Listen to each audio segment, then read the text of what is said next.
Então agora vamos, a gente já sabe as transformações, vamos escrever as derivadas covariantes então. Então, setor de quarks, né? Dublete de quarks, né? Então, derivada covariante atuando aqui no dublete. Então, dublete, vamos chamar aqui qualquer que seja o dublete, né? E aqui leva.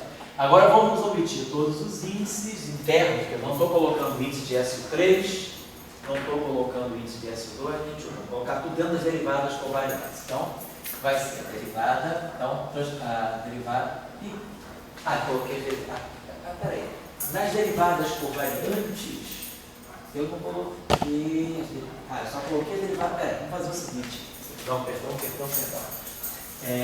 Então, no caso anterior, vamos refazer as derivadas do caso, porque o caso leptônico, os leptons, são todos, eles não dependem de cor. Por isso a derivada covariante não tinha o S, eu estava estranhando.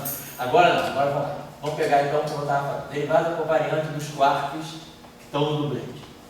As 3 gerações no dublete. Então, derivada usual. E aí agora vamos pensar, esses agora são triplete de SO3. Então vamos lá. Então vai ser I. Vamos colocar a constante de acoplamento de SO3, vamos chamar, eu chamei uma de G de G', né? Então vamos chamar a constante de acoplamento de SO3 de G forte, GS. Uma constante de acoplamento de strong, G forte. Aí os campos de gate, que são os gluons, vamos chamar os gluons de campos G, Mi. Os geradores de SO3 eu estou chamando de I maiúsculo, então G, Mi, I.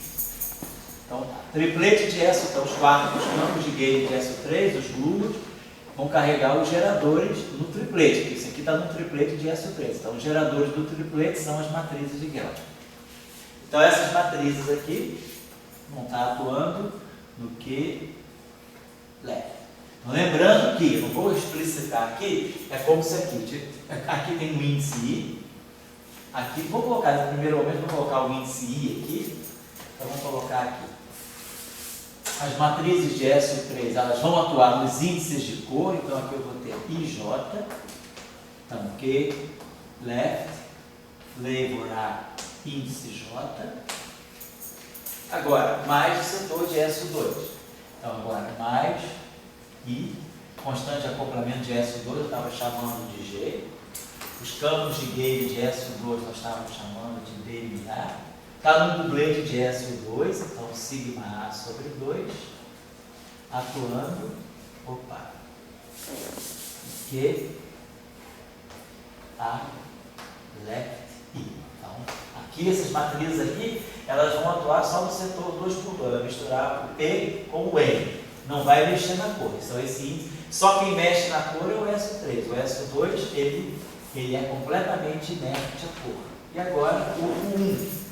Então, mais I, G', o nosso campo YB, e aí as cargas, o 1 aqui do dublete, elas são 1/3, então aqui vai ficar vezes a carga 1/3, e aqui atuando no dublete.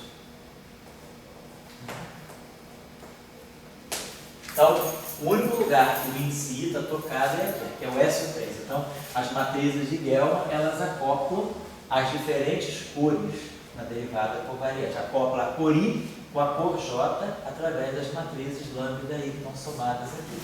O SO2 não toca no índice I, nem o 1 toca no índice I. O SO2 vai tocar nos índices internos aqui.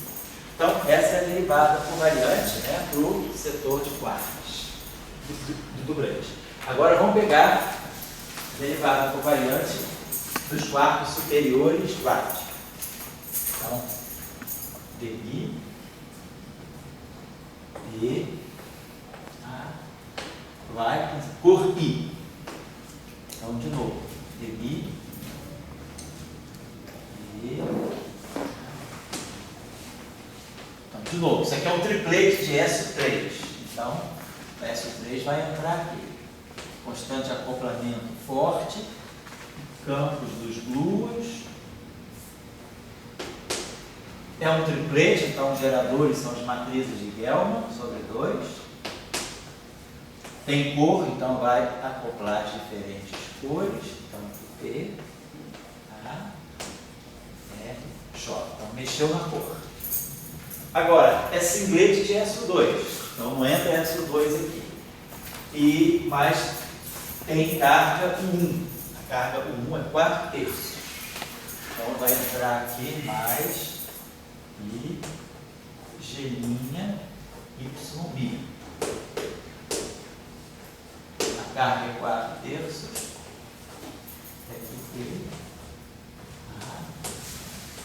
Aqui, então, essa é derivada por variante, né? Atuando no P-right. E, finalmente, nos quarks inferiores, né? Nos singletes right, do N. Então, de novo, todo mundo é triplete. Então, todo mundo vai ver, todo o setor nuclear vai ver o SO3. I, N, A, right, I. Então, SO3, constante de acoplamento forte, campo dos luas, está no triplete de SO3, então os geradores são as matrizes de Gell-Mann, J, N, A, J. A diferença agora está no 1. A carga deles é menos 2/3. Então, aqui vai aparecer mais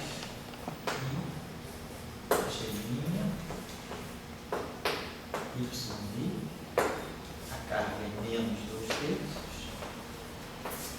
e aqui N. Então, todos os acoplamentos de gauge estão acertados. Né? A gente já sabe todas as derivadas por variantes do setor left e do setor right, então a gente sabe escrever agora a parte que acopla os quartos, né? com os quartos com os campos de gauge, com o setor de gauge. Então, vamos lá.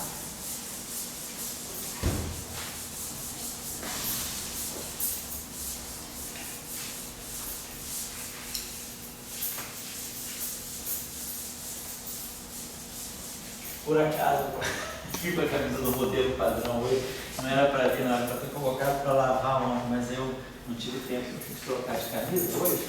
Então, vim com a camisa do modelo padrão. Vai servir, daqui a pouco a gente vai ilustrar. Então, vamos lá. Então, todo o setor, vamos botar agora o Lagrangiano que acopla gauge com os quartos. E CCP, essa caminho? Essa aqui eu acho que é do ICTS. Qual foi o motivo? Tem alguma peça lá? Não, o pessoal lá fez, a garotada lá dos Boma Force que fez. Então, aqui a gente botou o setor de gauge, né? Acoplar o setor de gauge com os quartos.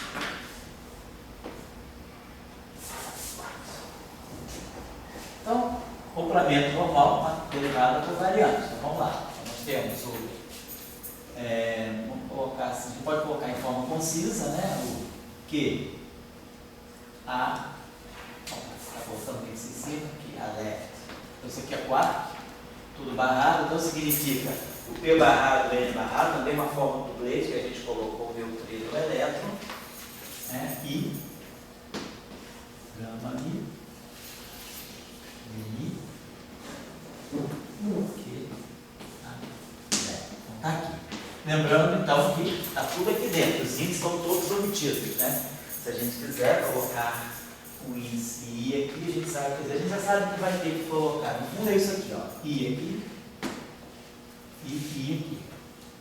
Aí quando substituir essa derivada por variante, naturalmente a matriz de cor, aqui, a matriz de cor de Gell-Mann, vai fazer a ponte entre esse índice I que está aqui e esse índice J que está aqui através desse termo. Aqui o dublete de SO2 vai fazer a ponte, aqui tem uma estrutura de SO2 que vai misturar o P com o N e o 1 não, deixa P com P e N com P. Aqui tem a matriz de SO2. Essa matriz aqui, só para a gente lembrar, né?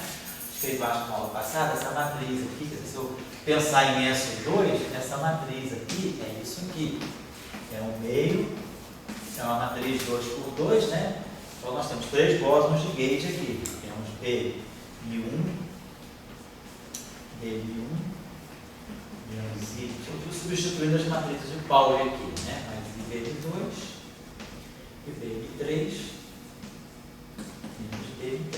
Então, Quando isso aqui atuar no dublete de quartos, que é esse termo aqui, né? Isso aqui, essa estrutura matricial está aqui, que vai atuar nisso aqui. Então vai atuar no P, que está aqui, P left, tá? E aqui no N left I. E aí eu vou ter aqui, isso aqui vai ter à esquerda, né?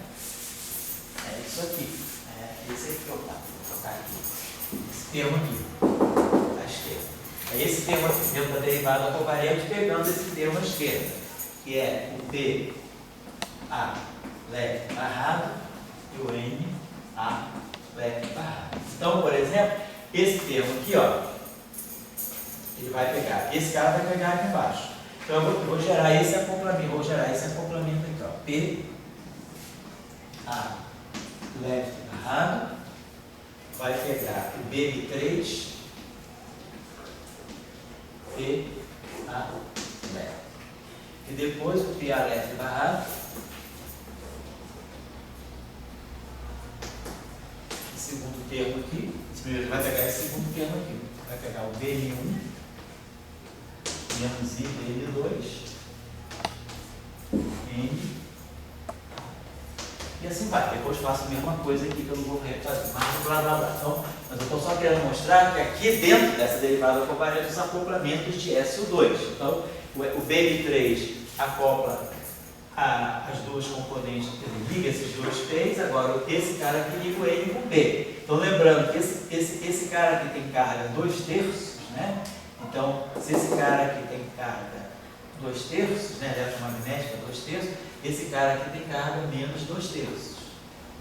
Esse cara aqui tem carga menos 1/3. Então, a transformação de fase eletromagnética, se esse cara aqui tem carga menos 2/3, a transformação eletromagnética de fase dele é 2/3. Então, se eu pensar no eletromagnetismo, a fase, né, a carga eletromagnética de PA barrado é mais 2/3.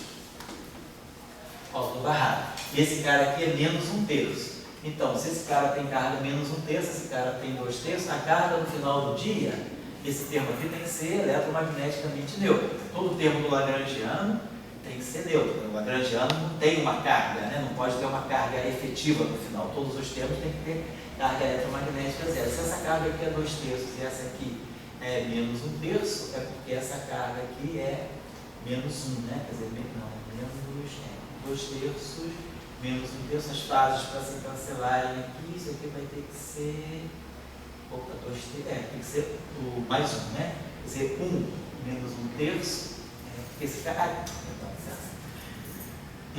aqui sozinho tem carga 2/3, então o complexo conjugado dele tem carga menos 2/3, certo? Esse cara aqui, a carga dele é 2/3, é eletromagnética, mas o barrado sempre tem carga oposta, porque tem complexo conjugado. Então a carga desse cara aqui é menos 2/3. A carga desse carinha aqui é menos 1/3. Né? Então esse cara aqui tem que ter carga 1 menos 1/3 dá 2/3, 2/3 menos 2/3 dá 0. Ou seja, a carga total aqui é 0. Então esse cara aqui vai corresponder a alguma coisa, alguma combinação boson-vetorial que tem carga positiva. Então é esse aqui que nós vamos interpretar como sendo o W'. E claro, a combinação aqui desse aqui vai ser N A left barrado. Esse N A left barrado vai pegar essa combinação aqui B Mi1 mais I BM2. Esse é o complexo conjugado, a carga dele tem que ser o oposto da dessa. E esse termo vai pegar o P. Agora sim, esse cara tem carga 2/3, então a fase eletromagnética dele aqui é 2/3. Esse cara aqui tem carga menos 1/3, então, como barrado aqui, vai ficar mais 1/3. Então, para que isso tudo aqui tenha carga zero, seja um termo neutro, essa carga aqui é menos 1, menos 1/3, menos 1 mais 1/3 dá menos 2/3, mais 2/3 dá 0. Então, esse cara aqui vai ser identificado como sendo W alguma coisa com carga negativa. Só estou fazendo isso para quem não está muito acostumado, né, pela primeira vez, lembrar que essa derivada covariante aqui, ao ser colocada aqui, ela vai fazer todos os acoplamentos possíveis. Então aqui eu vou ter os acoplamentos de SO3, aqui eu vou ter os acoplamentos de SO2 e aqui eu estou tendo o acoplamento do grupo 1. Certo? Foi fácil. Se você assim pensasse numa unidade maior, está com G e está com B. Certo. O G é o grupo. E o B intermedia as cargas todas. Você precisa conjuntar os dois e dizer que eu teria fazer um gauge que se tivesse gloom carregado. Sei. Quer dizer, então o gloom carregado faria essa parte da ponte do terço por 2 terços. Certo. Assim. Então, se eu não tanto o gloom com cor, Carga zero. Então, se você ter um gloom sem carga e o dois carregados, estaria assim, unificando. Assim. Tá certo. Tá certo. Setor de quarks LED. Agora vamos fazer a mesma coisa para os quarks right da parte superior. Então aqui a gente vai pegar o seio. Oi? Eu pessoalmente acho que uma das coisas para HC é do carregados. Massivos e carregados. Massivos e carregados. Eu acho que a natureza economiza, né? Sei. Aqui você está dizendo, tem um gloom para a cor. Isso. E tem um gloom, assim, um B, né? Para a carga. Para a carga eletrofrágil. Então, os quarks, quando você vai trabalhar com os quarks, você tem 2 tipos de roda intermediária. Exatamente. Na verdade, 3, né? Porque eles têm carga elétrica também, então eles vão ver o fóton também. Então, você tem o blue, tem o setor fraco e tem o setor da hipercarga fraca. Né? Por enquanto, ninguém está falando de fóton, porque não tem RIS ainda. Eu digo, o fundamental é que você descobriu que o quark tem carga 2 terços e ele 1 terço. E daí, quem que vai intermediar isso aí? Será que são esses 3 grupos? Certo. Ou você pode fazer uma combinação, né? Você está falando a possibilidade de ter gluos carregados. Gluos carregados. Eu acho que isso dá para desenvolver teoricamente. E eu acho que esse é uma Mas a possibilidade de você introduzir gluos carregados sem quebrar SO3 ou estão trabalhando com estruturas 1? Você entra com estrutura do 1. Porque se você botar SO3, eu acho que aí os gluos carregados quebrariam SO3, né? Você teria que distinguir as cargas, porque justamente o papel do SO3 aqui, se vocês observarem esse termo aqui, ó, vou pegar o termo da derivada covariante, pegar só o termo de SO3, ele está dando o seguinte, ó, se a gente for abrir, ele está dando para nós o seguinte, o P e o N, vou colocar aqui, então esse aqui é o setor barrado. Aí ele vem I, gama, Mi, aí vem esse termo, vamos pegar só esse termo aqui. I, G, Mi, I, lambda, I, sobre 2. Vou botar o índice J, pode esquecer o índice J, ele bota P, vamos botar P, A, F. Então, se a gente observar bem, esse termo aqui, ele vai ser, do ponto de vista do G, ele vai pegar P barrado com P barrado, N barrado com N. Então, esse G aqui, ele vai misturar. Ele nunca vai misturar, por exemplo, o P com o N, porque para misturar P com N, eu teria que ter uma estrutura de SO2. Mas o Gluon, ele só mistura cor. Quer dizer, o que ele vai fazer aqui é pegar o índice I daqui com o índice I daqui, aqui eu tenho IJ, aqui eu tenho JJ. Então, ele vai manter P barrado com P, mas misturando I e J. E N barrado com N, misturando as diferentes cores do M e as diferentes cores do P. Mas então, automaticamente, esse cara aqui é neutro, porque a carga desse cancela a carga desse, a carga desse cancela a carga desse. Então, desse ponto de vista, o Gluon necessariamente tem que ser neutro. Agora, para você ter um Gluon carregado, você precisaria, por exemplo, misturar o P barrado, como no caso do SO2, misturar o P barrado com o N, para poder ter um desbalanceamento na carga e o Gluon compensar. Porque se você mistura P barrado com N barrado com N, não tem como mexer na carga. Só poderia ter um Gluon carregado se você mexesse nessa estrutura. Então você teria que, de alguma maneira, né, quebrar SO3. Eu acho que. Agora, como se você faz isso com modelos abelianos, aí não tem problema. Se você faz uma estrutura abeliana, aí eu acho que é mais fácil você manipular com gluons carregados. Mas numa estrutura não abeliana, eu acho que fica muito rígido. A estrutura não abeliana é sempre mais rígida. Ela borda no mesmo multiplate. Quando ela borda no mesmo multiplate, ela te impede uma série de coisas. É esse que é o problema. Então, se você agora, se você diz, eu tenho um modelo padrão, mas sem simetrias não abelianas, as minhas simetrias são 1. Então, você poderia perguntar, eu posso fazer, o que um modelo padrão tem que vincula de importante? Ele tem os números quânticos. SU3 tem dois bons números quânticos. Né? Todo grupo SUN tem n-1. A álgebra de Cartan é sempre n-1 dimensionais, ou seja, há sempre n-1 geradores de SUN. SUN tem n2 menos 1 geradores. Mas dentre esses n2 menos 1 geradores, n-1 são mutuamente comutantes. Então eu posso definir bons n-1 números quânticos.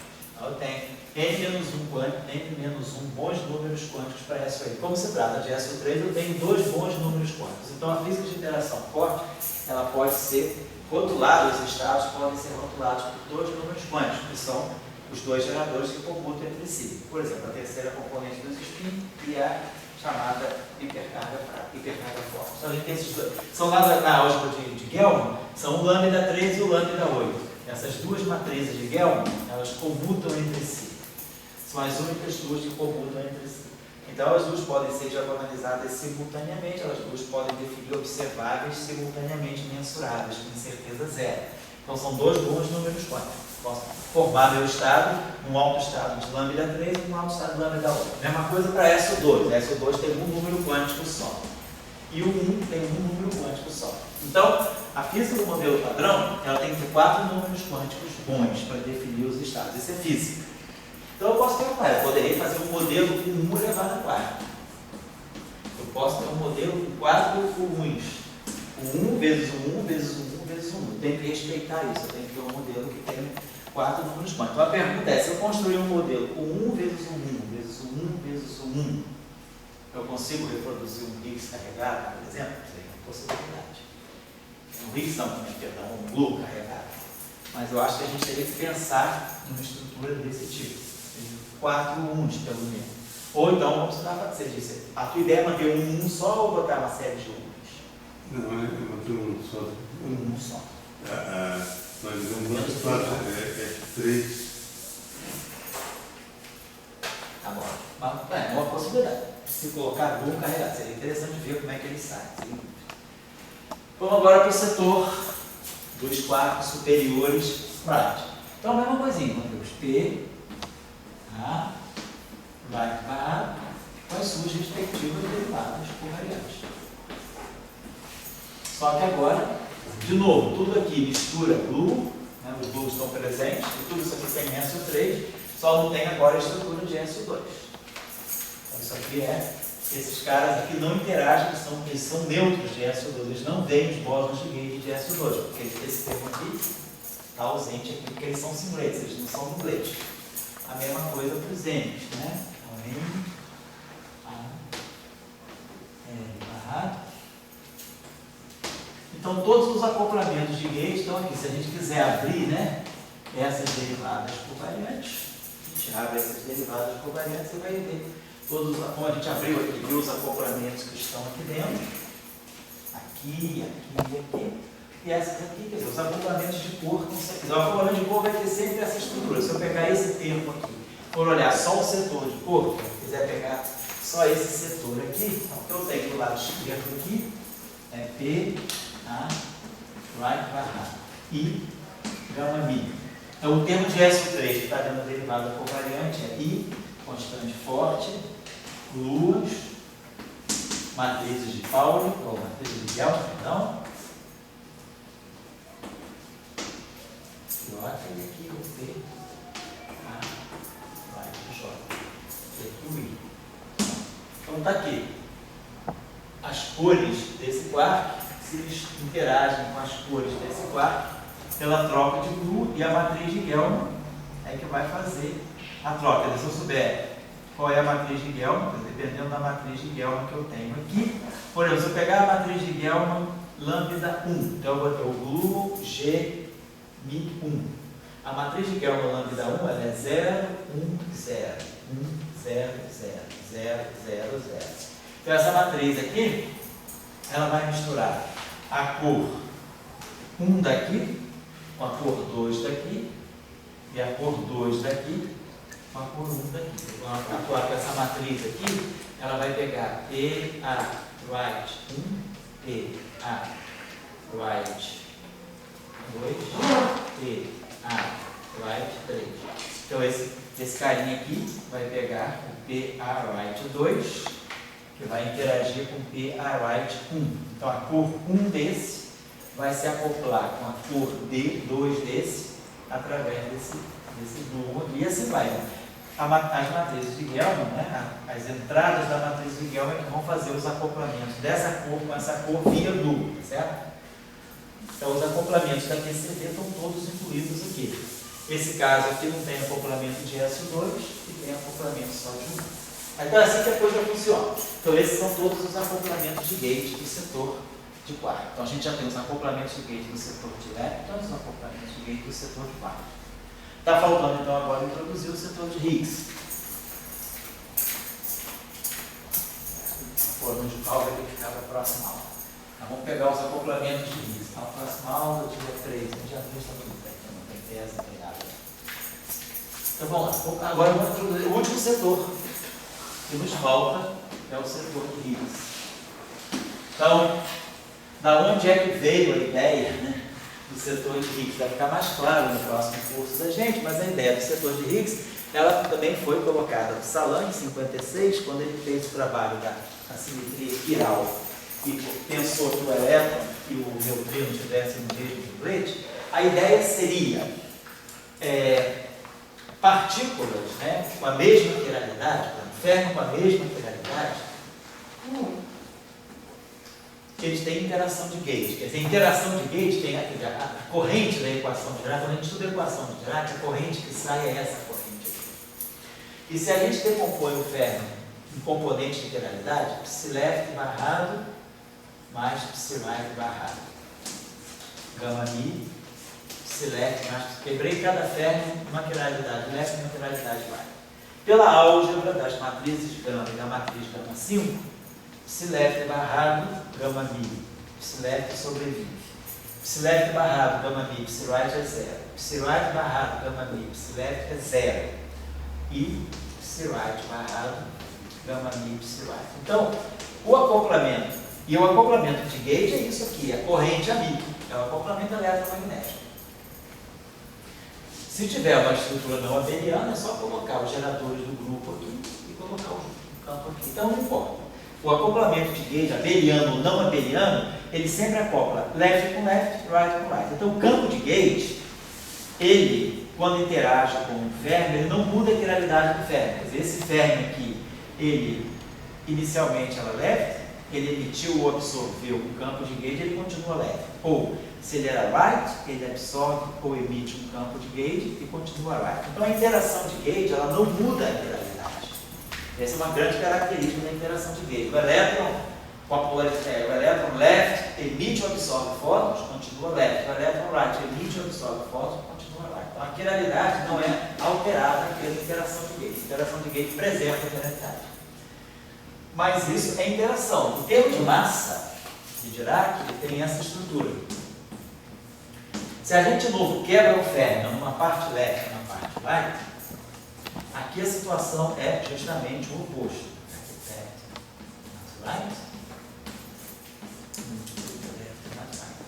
Do ponto de vista da álgebra das matrizes gama e da matriz gama 5, psi-left é barrado, psi-left é 0. Gama mi não. Gama mi, ele acopla os dois left ou acopla os dois right. Sem gama mi, left é 0. O que sobra é left barrado right e right barrado left. Então, o termo de massa, ele mistura as duas quiralidades. O acoplamento de gauge não, ele seleciona, ele diagonaliza, ele é diagonal nas duas quiralidades. O termo de massa não, ele é mix, ele mistura as duas quiralidades. E se a gente olhar o acoplamento digital, o acoplamento digital é isso aqui, psi barrado psi com escalar. Então, essa combinação psi barrado psi sem nenhuma matriz aqui no meio, ela acopla o left com right. Mas o left com right é o que dá massa. Então a ideia do Salan foi essa. Se todo mundo começa sem massa, quem sabe o acoplamento com um campo escalar que mistura as espiralidades, poderia ser origem dinâmica da massa, desde que esse campo escalar ele assuma um valor constante. Imagina, dizer, um campo, e um campo tem que ser constante, obviamente, todo campo quer variar no tempo e no espaço. Mas, de repente, por alguma questão dinâmica, você tem uma solução de equação de campo que é campo constante. Então, se por acaso a dinâmica do sistema ela te fixa um campo pelas equações de movimento como sendo constante, esse campo, ao virar constante, essa constante, você tem um acoplamento aqui de Yukawa, y. Então, o acoplamento de Yukawa é férmio escalar. O acoplamento férmio-barrado, se é sempre leve barrado, sempre mistura as duas características. Você não tem nenhuma matriz de gama aqui no meio. Você sempre mistura as duas características. Se esse campo escalar vira constante, essa combinação da constante acoplamento com o valor do escalar constante vai se transformar numa massa. Então, a ideia do Salam era pensar que o elétron e o neutrino são de massa zero. Eles são degenerados. Eles podem ficar no mesmo dublete. Eles têm a mesma carga. Como a gente falou, então eles podem ficar no mesmo dublete. O que vai distinguir eles dois depois vai ser a presença de um escalar. No campo escalar, quando ele se acopla via Yukawa com férmions, esse campo escalar pode eventualmente transformar a interação numa massa. E aí a geração de massa vem através do escalar. Então, por isso que ele pensou, é preciso ter um campo escalar na natureza. Talvez a origem da massa do férmio de Vedera, que o Salam teve, foi essa aqui. Que é uma coisa que o Dirac deixou bem na equação de Dirac, a massa é dada. Dirac colocava menos m psi barra tudo. A massa de Dirac era dada, era um parâmetro que vinha desde o início. Salam pensou isso. O que é massa para o Dirac pode ser, na verdade, o resultado da interação do férmio com um escalar que se materializou numa constante. Então, a ideia era pegar que a origem da massa nada mais fosse do que a constante de acoplamento vezes o valor constante do escalar. Então, isso aqui daria a massa fermiônica. Então, a ideia do Salam foi, se o elétron tem massa e o neutrino não tem massa, então, se o elétron ganhou massa, essa massa deve ter vindo de uma interação. E a interação só pode ser com um escalar. Então, o Salam falou assim, a massa do elétron pode ser a pista para a existência de algum campo escalar fundamental na natureza. Isso era mais ou menos no final da década de 56 e 57. Mas ele não fez o mecanismo de Higgs. Aí a ideia era como um escalar pode gerar massa para os férmions e assim vai. Como pode gerar massa por campo de Gates também. Aí veio toda a discussão daquela espontânea da simetria, da qual ele participou junto com Boltzmann e junto com Weinberg.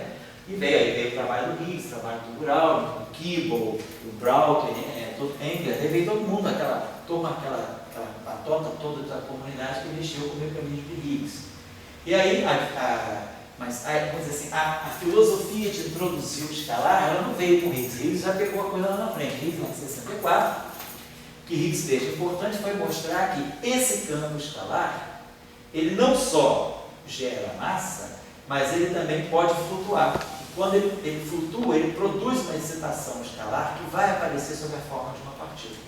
Para a ideia do Salam nessa época, ele achava que o campo escalar fosse um mero auxiliar, que fosse gerar massa. Não estava claro para ele que esse escalar também podia ter associado a si uma partícula.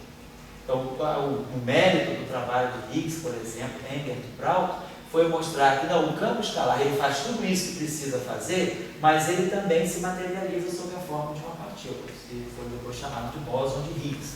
Então, esse escalar, ele gera massa pelo acoplamento de Yukawa, mas ele também lá na frente vai aparecer sob a forma de uma partícula, que é a partícula de Higgs.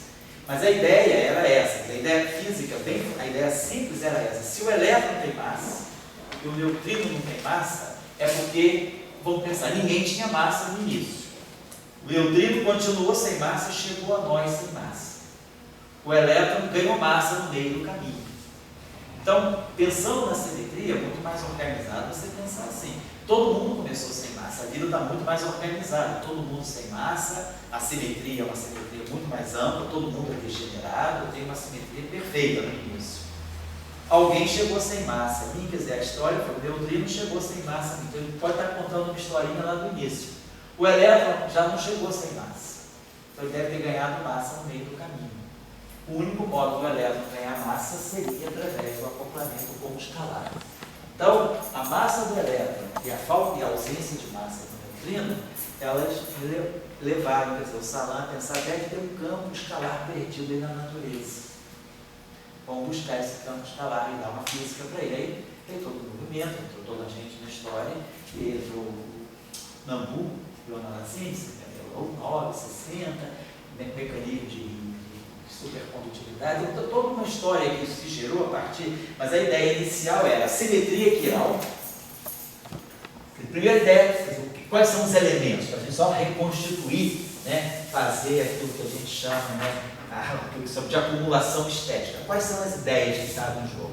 A quebra da paridade, a violação da paridade, o Li Yang, que tinha 56, aí no mesmo ano, Salam introduz a simetria quiral, no final de 56, o Baker sai em 57, ele fez o trabalho por dentro de 56, aí entrou a simetria quiral. Então a simetria quiral mostrava que todos os férmions deveriam ter massa zero. As massas fermiônicas são todas zero. E aí isso leva à ideia de que o elétron e o neutrino podem fazer parte de um nucleide. A massa férmio zero, simetria quiral, massa nula, neutrinos e elétrons e um nucleide. O fato do neutrino não ter massa zero e o elétron ter massa, quer dizer, a massa do elétron foi um hint, né? Foi uma espécie de uma sugestão para a existência de um escalar. Então, tudo isso deve estar dizendo, tem um escalar perdido aí na natureza. Esse elo perdido é que a gente vai descobrir. E depois começou toda essa movimentação, o que um escalar poderia fazer. Aí Nambu traz a ideia, né, desses escalares lá da supercondutividade que eram os fonos. Nambu fala, realmente, lá no supercondutor, quando se forma o par condensado, tem uma interação atrativa entre os elétrons que ganham interação repulsiva, graças a um escalar. Então, esse escalar gera o par condensado, quebra a simetria. Foi aí que o Nambu falou. Então, esse escalar que está perdido na física de partículas, eu já encontrei no supercondutor. O Nambu lança aquele trabalho que é um modelo de supercondutividade para a física de partículas. Mas ele já sabia. Ele estava nessa conferência de Seattle, junto com o Salam. E aí, Salam, a conferência foi em setembro, Salam faz o paper em novembro e manda para a comunidade. E aí as pessoas ficam sabendo, então vamos buscar um escalar, né, vida fora. É que nem está acontecendo, tem supersimetria por aí? Será que tem? Não tem? A matéria condensada parece que já está apontando para supersimetrias emergentes, né? Então a mesma coisa, tem um escalar perdido por aí, vamos caçar esse escalar. Será que o escalar vai estar na física nuclear, vai estar na física de matéria condensada, vai estar na física de partículas? Vai estar na astrofísica? De repente os caras falam, o escalar está na física de matéria condensada, está no supercondutor. Já foi uma boa coisa, então tem um escalar. Esse escalar é o fono, que faz a ligação elétron-elétron para formar o par condensado.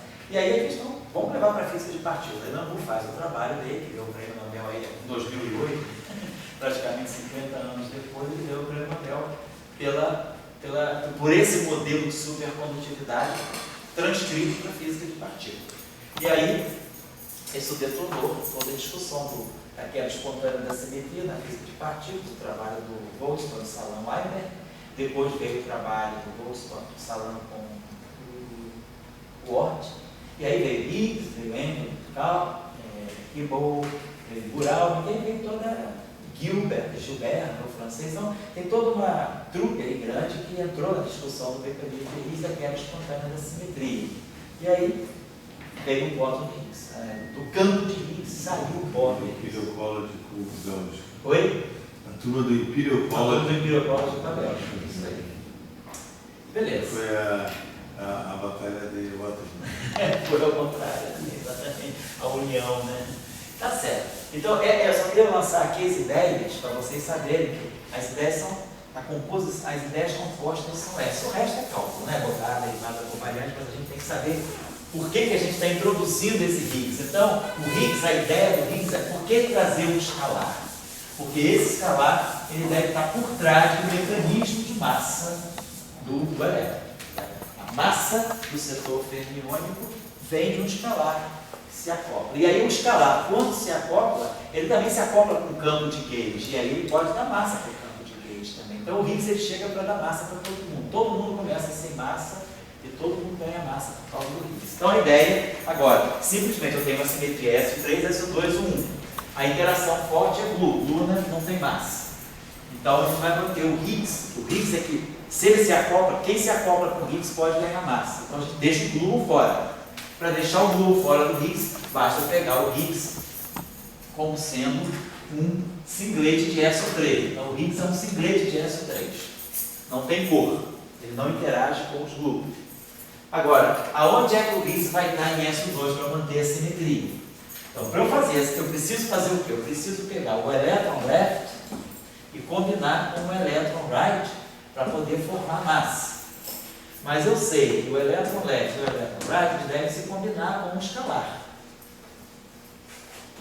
E uma constante de acoplamento de Yukawa, que é isso aqui que vai me dar a massa.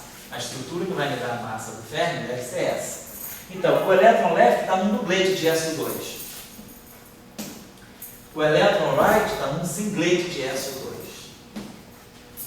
O escalar, ele está onde?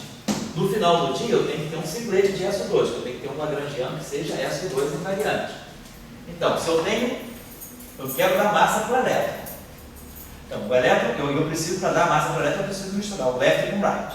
Só que o left está num dublete. O right está num singlete. Dublete com singlete está sempre dublete. Então o Higgs ele vai entrar aqui. Mas ele tem que entrar se combinando com esse dublete para dar um singlete, porque eu quero que isso aqui seja invariante. SO2 seja invariante SO3, tudo bem, é invariante SO3, porque esse não vê SO3, esse não vê SO3, esse não vê SO3. Ninguém vê SO3, então automaticamente é invariante.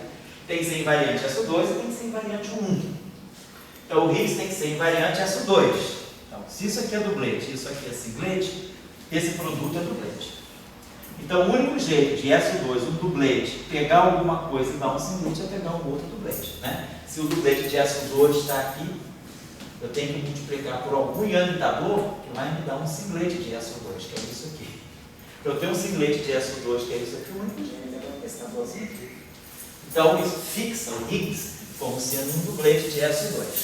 O raciocínio é esse, é o raciocínio da simetria. A massa. A massa está aqui, o Higgs não vai entrar para dar essa massa. Então, se eu sei o SO2 desse, sei o SO2 desse, eu fixo o SO2 desse. Então, indiscutivelmente, o Higgs tem essa estrutura. Agora, vamos lá, no fissão, mesma coisa. O Higgs vai estar aqui. O escalar vai estar aqui. Isso aqui tem que ser invariante sobre SO3, desculpa, sobre o 1, o 1Y. Então, lembrando aí, a carga, agora eu apaguei tudo. A carga, o 1 do elétron leve, se eu não me engano, como é que é? A carga do elétron leve, carga eletromagnética é menos 1, ele está na parte inferior, menos o meio, o Y sobre 2, né? Então o Y dele é menos 1. Então o elétron leve tem carga, o 1, aquela simetria, o 1 de hipercarga dele, a carga dele é menos 1, a carga do leve. A carga do leve é menos 1, então a carga do leve barrada é mais 1. O right, ele tem carga eletromagnética menos 1. É 0 aqui, né? Isso. É menos 2. Beleza. Então esse cara aqui tem carga menos 2. Então a carga desse aqui é menos 1, fica mais 1 por causa do complexo conjugado. A carga desse é menos 2, então a carga do Higgs tem que ser mais 1. Então o Higgs tem que ter carga Y mais 1.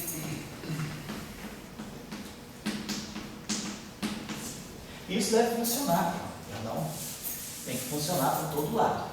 Tem que funcionar para o setor de quarks também. Porque no setor de quarks, o que eu vou querer fazer? Eu vou querer dar massa para o quark U. Então, meu quark U, então o quark U está aqui. Tem que pegar a massa dos quarks aqui, dos ferros, é elétron lá. Só que o quark U também está no setor de cima. Esse aqui está no dublete, esse aqui está no singlete. Então está claro, o Higgs tem que estar no dublete. Para botar o Higgs aqui, ele tem que estar no dublete com o singlete da dublete, dublete com o dublete da escalar. Beleza. Agora eu preciso ver a carga comum. A carga desse cara aqui é menos 2 terços. Tem que ver a carga U. Então, a carga U do left está aqui. A carga do D é 1 terço. Então, esse cara tem carga 1 terço, o barrado dele tem carga menos 1 terço. O right dele, a parte do right é essa aqui. O right dele tem carga 4 terços. Então, a carga desse cara aqui é 4 terços, então 4 terços menos 1 terço dá 1. Então, a carga do Higgs aqui teria que ser menos 1 terço. Olha a besteira aqui. Tá certo, porque esse cara... Desculpa, gente. Não, tá certo. A carga comum desse cara aqui é menos 1 terço. Então, é 1 terço. Então, perfeito, vamos fechar. Então, esse aqui já... tá certo.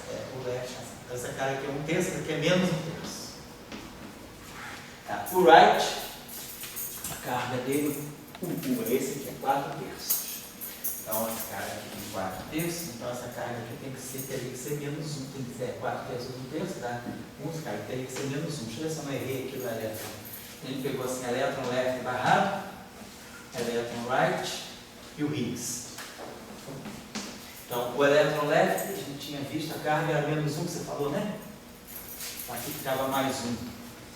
E essa carga aqui do right é menos 2. Então, isso aqui dá menos 1. Então, essa carga aqui teria que ser mais 1, tá certo? Perdão. Pode ser que seja isso aqui. Tá certo. Tem duas coisas aqui em jogo. Deixa eu apagar isso aqui. Tá tudo certo aqui. Só tem uma outra questão aqui que é a seguinte. Desculpa aí. Vamos olhar a estrutura dos acoplamentos de Jucal. Olha só que eu quero dizer isso aqui. O quark, aqui, ó. A situação do quark é diferente da situação do elétron pela seguinte razão. Vamos pegar aqui, ó. Os quarks estão aqui, ó. O left barrado está aqui e o D left barrado está aqui. É o dublete left dos quarks. Aí, se eu pegar o quark U, quero dar massa para o quark U. Tá? O Higgs é um dublete. Então eu teria que ter Higgs 1, Higgs 2. Teria que ter esse dublete aqui. Então eu teria o seguinte, ó, o barrado, para isso aqui, eu teria que pegar esse cara aqui, o barrado left se acopla com o Higgs 1 e com o U right. Beleza. E o D barrado left,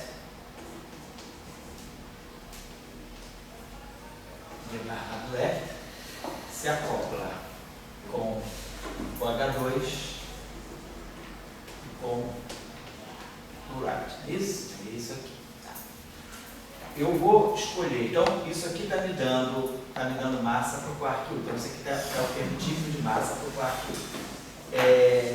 Tá certo, né? Vamos pensar. Então isso aqui está me dando, esse termo aqui, está me dando essa mistura do quark D, com esse H aqui, está me dando essa mistura com o quark U. D left barrado com o quark U. Então eu deveria fazer uma coisa diferente. Eu deveria pensar o seguinte, porque eu tenho esse dublete, eu gostaria que esse cara aqui, deixa eu colocar fazer uma coisa importante aqui na hora de fixar o Higgs, que é o seguinte, o Higgs está no dublete. Então ele tem duas componentes. Vamos pensar na carga eletromagnética dele. A carga eletromagnética dele, então, vai ser... eu fixei a carga U1 do Higgs. Então, deixa eu apagar aqui, porque eu fiz um pouco de confusão com vocês. Deixa eu apagar para reconstituir o raciocínio. Nós fixamos a carga U1 do Higgs pelo termo de massa do elétron. Nós pegamos o elétron left, o elétron right e falei, o Higgs tem que estar aqui. Só que o Higgs é um dublete. Então tá lá, elétron left barrado, vou botar aqui. Então como é que ficou a estrutura do elétron? Neutrino do elétron. Esse é o dublete de qualquer elétron, né? Basta ser elétron, muda, a mesma estrutura. O neutrino daquele elétron e o lepton. Aqui, o lepton que vai ganhar massa.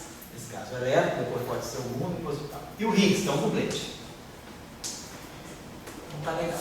Então nós vimos que, primeira estrutura, olhando as fases, essa carga é mais 1. O que está acontecendo aqui? Esse termo aqui, está me dando, neutrino left barrado, H1 vezes elétron right, mais elétron left barrado, H2 elétron right.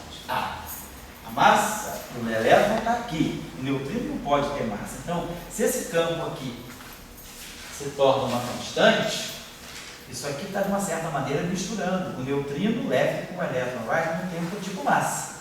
Isso deve estar excluído. Quem tem que dar massa para o elétron, aqui está aqui, a genuína massa do elétron está aqui. Então, esse termo aqui é interessante que quem vai ser, o campo que vai ficar constante para gerar a massa, seja esse aqui de baixo. Isso vai ser importante. Então, o que eu quero é que esse H2 passe a ser uma constante. Porque aí, se eu colocar aqui um acoplamento de Yukawa, essa constante desse cara, com esse acoplamento de Yukawa, me dá a massa do elétron, eu coloco se eu quiser. Se esse campo aqui vale zero e esse aqui se torna uma constante, eu vou ganhar a massa, exatamente a massa do elétron. Então, eu fixei a estrutura desse modo. Mas vamos olhar agora, então eu já fixei a carga 1, as fases, se está certo, tudo que a gente fez naquela hora estava ok. Se eu já sei a carga 1 dele, eu posso saber quem são as cargas eletromagnéticas aqui. Então, nós sabemos, a relação é essa aqui, a carga eletromagnética é o I3 mais Y sobre 2. Se esse cara aqui de cima, o Higgs aqui de cima, tem I3 igual a meio, e o I dele também é 1, então esse cara aqui de cima, o Higgs aqui de cima, que a gente tinha colocado assim, H1 ou H2, esse cara aqui de cima vai ter carga eletromagnética mais. E o cara aqui de baixo, como isso aqui é menos meio, e isso aqui é mais meio, dá zero. Então esse cara aqui é neutro. Então, esse acoplamento aqui está perfeito. Ó. Elétron leste barrado, elétron right, H2. Por quê? Porque a carga eletromagnética desse é igual a desse, se cancela, esse cara aqui é neutro. Então esse cara pode dar massa direitinho. Então a estrutura do Higgs é essa aqui. Esse cara aqui é que é importante ele ficar com o valor, ele ser constante, porque é ele que vai dar a massa do elétron. Então eu fixei o Higgs pelo elétron. Claro. Agora vamos ver a questão dos quartos. Se nós pegarmos a mesma estrutura, então, quark U, a gente deixa extra aqui. Isso aqui fica bem claro. Então, se eu pegar o quark U left, do blend de quark, mesma coisa que eu fiz para elétron, só que era neutrino elétron, que é o D, o left e o elétron.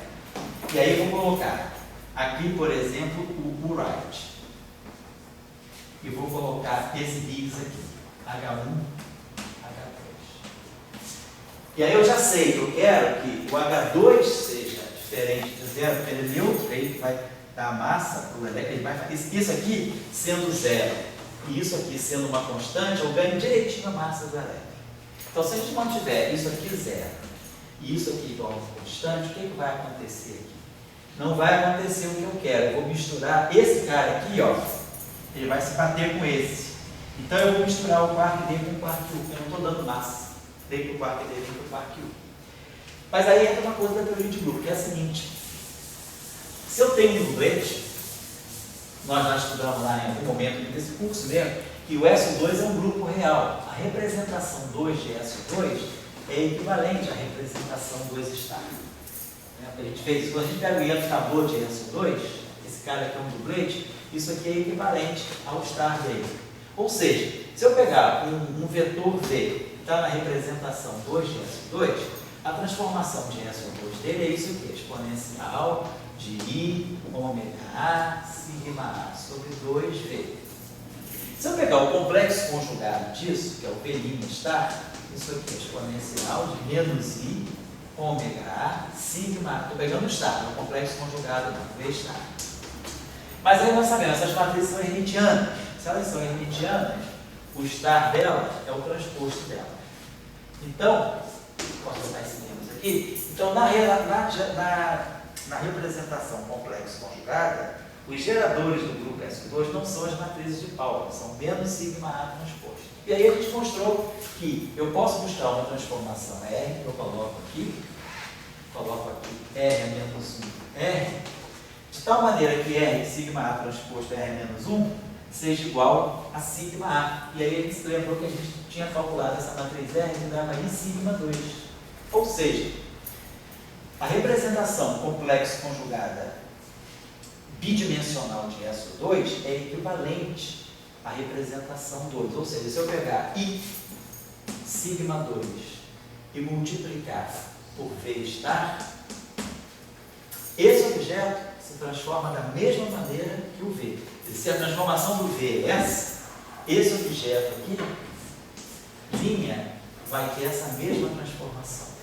Então, isso está me dizendo o seguinte: se o Higgs está no dublete de SO2, eu posso pegar esse Higgs, que eu vou chamar de φC, só para dizer que é complexo conjugado, e vou definir esse campo assim, I sigma 2 φ star.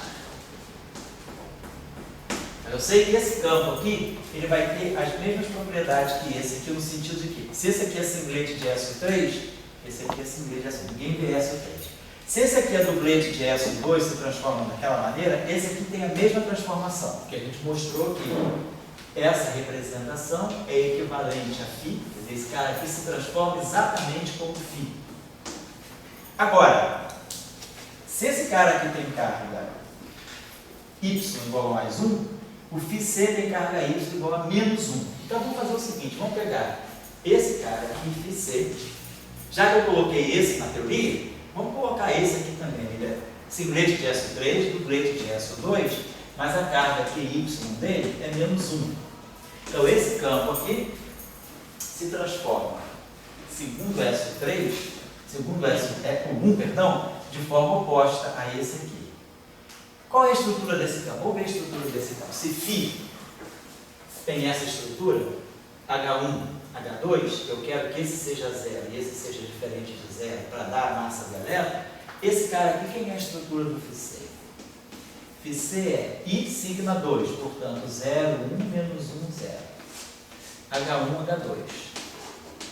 Então, o que esse campo está fazendo? Ele está pegando o H2, botando aqui em cima e botando o H1 aqui embaixo.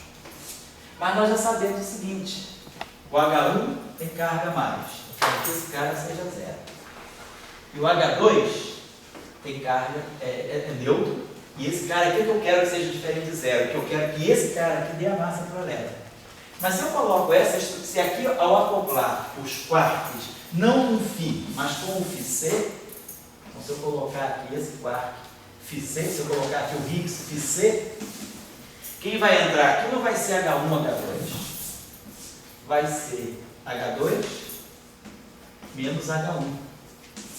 Mas lá no estudo do elétron, eu queria que justamente o H1 fosse zero e o H2 fosse V. Aí aqui a gente vê, ó, se a gente fizer isso, o quark U pesca o quark U, pega o V. Então, esse cara aqui, ele é excelente para dar massa para o quark U. Então, a estrutura é essa. Quer dizer, a própria teoria de grupos deu tudo para nós.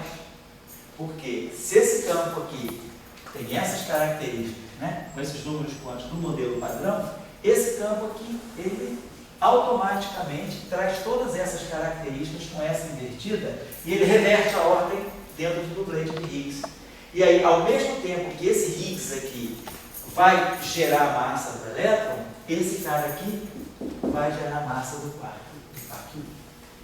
Então, a novidade aqui, quer dizer, além de ter introduzido o dublete de Higgs, é que eu preciso introduzir o dublete de Higgs, o mesmo dublete em duas formas, na sua forma original e na sua forma que a gente chama de conjugado de carga, que vai ter praticamente os mesmos números quânticos, a carga dele vai ser menos 1. E aí a gente vê que isso aqui bate com essa estrutura do quark, né? Porque aí você pegar o quark, o dublete de quark U, então ele tem o left barrado, D left barrado.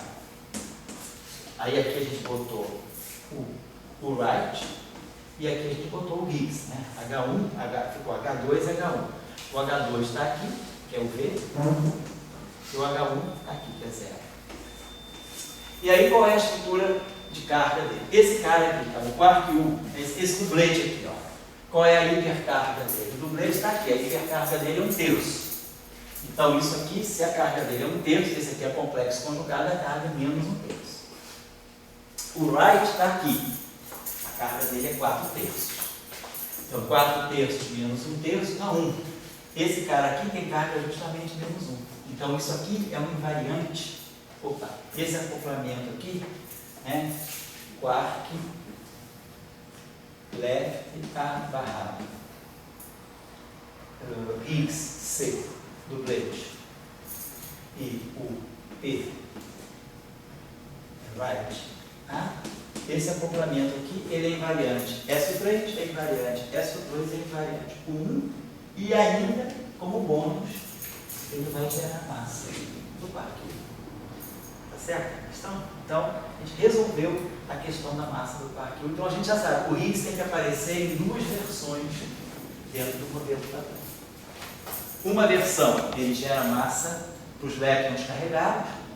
Na outra versão, ele gera massa para os quarks superiores.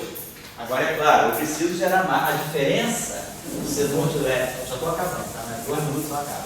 A diferença do setor de létons para o setor de quarks é que no setor de létons, do doublet, né, eu tenho o neutrino e tenho o elétron. O neutrino fica com massa zero, o elétron tem massa. Então, essa situação ela é resolvida por esse Higgs aqui, resolveu a questão. Quando eu vou para o setor de quarks, os dois quarks têm massa. Então, o U está aqui, o D está aqui. E eu quero dar massa para o quark U. Aí eu boto o Higgs em C. Mas só que o quark D também tem massa. Então, na situação do elétron é mais simples, porque o neutrino não tem massa. Eu só tenho que trabalhar com a massa do elétron.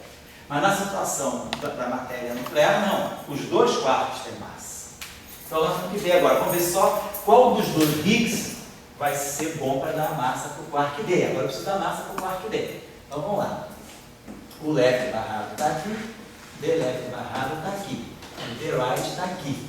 Vamos ver que Higgs eu posso colocar aqui. Então vamos ver. Esse cara aqui, ó, é o doublet. A carga 1 dele é 1/3. Então a carga 1 desse setor barrado é menos 1/3. Vamos ver a carga do D. A carga do quark inferior. A carga 1 dele é menos 2/3. Essa carga aqui é menos 2/3. Então isso aqui me dá a carga menos 1. Então o único jeito de eu ter um acoplamento neutro é botar alguém aqui com carga 1. Então aqui eu boto o Higgs φ. Então esse Higgs φ, ele é bom para gerar a massa do elétron, mas é bom também para gerar a massa do quark D. Agora vamos ver só. Isso aqui vai ficar o left barrado, D left barrado. Eu quero dar massa para o quark D. Mas aí eu vi que o Higgs ele tem H1, H2. Se o H1 é 0, se o H2 é o V, ó, esse cara pinça esse e dá massa para o quark D. Então o Higgs, na forma usual, esse Higgs aqui, ele vai ser importante porque ele vai gerar massa para os létons carregados, né? Tanto para o elétron, quanto para o muon, quanto tal, quanto para o quark inferior, para o quark D. Então aqui vai sair a massa do D, vai sair a massa do elétron e vai sair a massa do quark D. E desse Higgs aqui, sai a massa do quark D. Certo? É esse que é o conceito que está aqui. É simples, é pura aritmética, mas tem que compreender o que a gente quer, certo? É uma soma de fração. E toda essa discussão por trás. Quer dizer, a física que eu quero gerar no final do dia é um elétron massivo, um neutrino sem massa, um quark U massivo e um quark D massivo. E aí eu fico com esse dilema. Qual dos Higgs eu coloco? Então, esse Higgs resolveu a situação do elétron, mas não resolveu a situação do quark U. Então, esse aqui eu precisei trazer esse cara. Mas aí a teoria de grupo me diz que esse cara é legítimo. Eu consigo construir todas as interações que eu precisar a partir dele também. Tá certo? Então, eu vou só terminar aqui, na aula que vem. Então, a gente já definiu quais são os números quânticos dele. Então, automaticamente, a gente sabe como fazer a derivada covariante do Higgs. Então, a derivada covariante do Higgs, ele é singlete de SO3. Então, não preciso nem me preocupar de colocar nada de SO3. Ele é um dublete de SO2. Então, constante de acoplamento de SO2, bósons de Gale de SO2, dublete de SO2, geradores de SO2 e o Higgs dublete. E ele é um carga mais 1. Então, constante de acoplamento G', campo de Gale de YI, a carga mais 1. E aí, o dublete. Então, eu sei quem é a derivada covariante do Higgs. Então, o lagrangiano, que vai me acoplar o Higgs gauge, o setor de gauge com o setor de Higgs, que é o que a gente está querendo construir hoje, é isso. É o acoplamento do setor de gauge, de todos os setores entre si. Então, vai ser simplesmente o de sempre, vai ficar dmi Isso aqui é um dublê de atividade. Então, isso é a parte cinética. Agora, o que nós vamos construir na próxima aula? Os acoplamentos da matéria entre si e o potencial de Higgs. Na próxima aula, a gente vai manter essa. Então, a gente já deu cinética, já deu energia cinética para todo mundo e interação de gauge para todo mundo. Todo mundo está com as interações de gauge bem definidas. Agora, o que está faltando é a alta interação de matéria. Nós já começamos a fazer aqui os acoplamentos de Yukawa, já começamos a ver como eles serão, e depois os acoplamentos do autoacoplamento do Higgs. Então, a aula que a gente completa o quadro do modelo padrão dessa forma, certo? Tá bom? Então é isso.